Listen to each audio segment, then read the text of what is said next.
that this Hangout on Air is live. I'm live. And yeah. All right. So this video is about me learning how to quote unquote polish uh, an HTML form. And so I pretty much, where's my book at? Shoot. Let me hurry up and grab my book real fast so that I can. Come here, come here, come here. So I can basically take or show the HTML that I took, which is essentially, I don't know if you can see this, but this is an example of some HTML. And like this is several pages of HTML code along with CSS, right? I think it's like about 4 pages. And I like this book. This is like a good reference book. Anyway, 4 pages of HTML and CSS to basically display, this thing right here, this page. And I went ahead and ported that HTML. I just lost my page. I went ahead and ported that to Elm. And one thing I have to say is I spent a lot of time styling that form. Like coming from a WPF background and even like migrating those skills to Xamarin Forms, hence XAML, or what is it, Extensible Application Markup Language, like I just don't feel like I spend that much time making something look professional.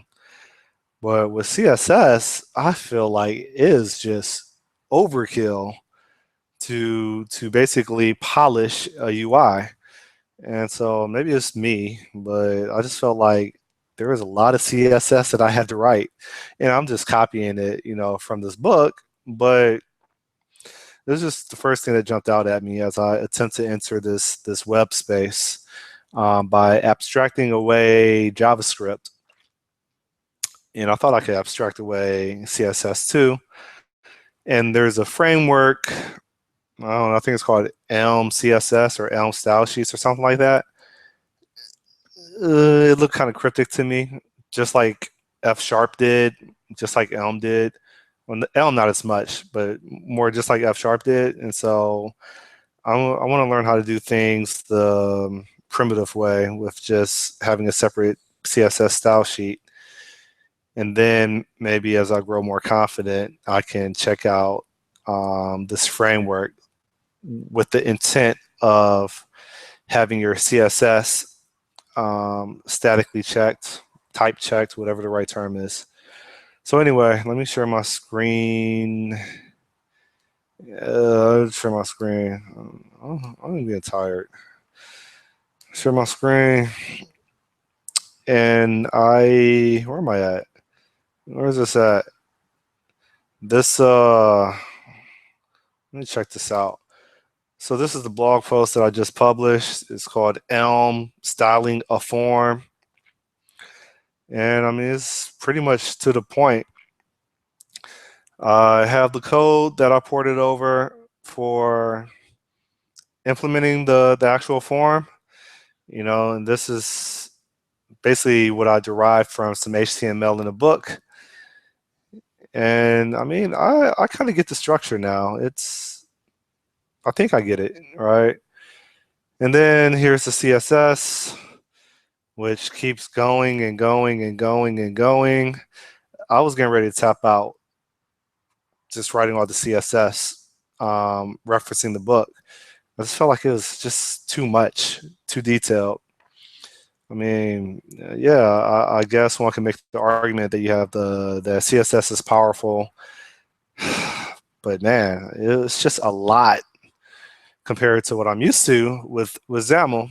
Anyway, and then at the end of the post, I say, here's the result, and that's what it looks like, you know. And that's pretty much this right here. If let me see if I could try something. Now, if I go ahead and comment out SCSS, and I go back to my web page, this is what it looks like without the makeup, without the polish, without the styling. And when I go ahead and add the lipstick to it, it looks like this. So, yo, that's pretty much it. That's my second video for today. I think I'm done for today. Stop presenting, go back to me, and I think this is like the last section of this phase 2 that I'm going through. Phase 2 is essentially me porting over HTML code to Elm code and rendering that HTML on a browser by means of Elm. And this exercise was fairly complex. I had the HTML, I had the CSS to reference, but my job was to write the Elm code, and it was pretty straightforward, even though I'm getting writer's cramp from the CSS. But besides that, I think I am confident enough that I can now start building an actual web application. I'm not sure, as I discussed in other videos, if I should port Quote Builder, which I had in the Windows Store, and it's also a Xamarin Forms app as well. I'm not sure if I should go ahead and start writing that in Elm as a web application. I'm not sure if I should basically rewrite my blog or my website, bizmonger.net, and do that in Elm. I'm kind of scared to.